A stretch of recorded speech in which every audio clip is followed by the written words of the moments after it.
नमस्कार, मी मनीषा जयप्रकाश। आपण पाहत आहात लोकसंदेश न्यूज। पाहूया आजच्या सविस्तर घडामोडी।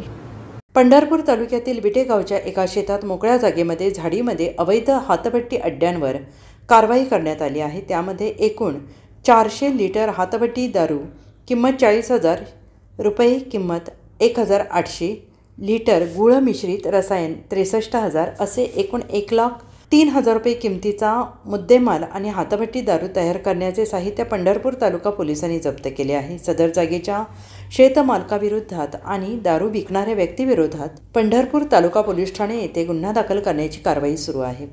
सदरची कारवाई पोलीस अधीक्षक सोलापूर ग्रामीण अप्पर पोलीस अधीक्षक प्रीतम यावलकर, उपविभागीय अधिकारी डॉक्टर अर्जुन भोसले यांच्या मार्गदर्शनाखाली पोलीस निरीक्षक TY Mujawar, taluka police station Bharat Bhosale, police उपनिरीक्षक Gajanan Mali, police head constable Vinayak Kshirsagar, police head constable Amol Gawade, police constable Husen Nada, police constable या पथकांनी केली आहे।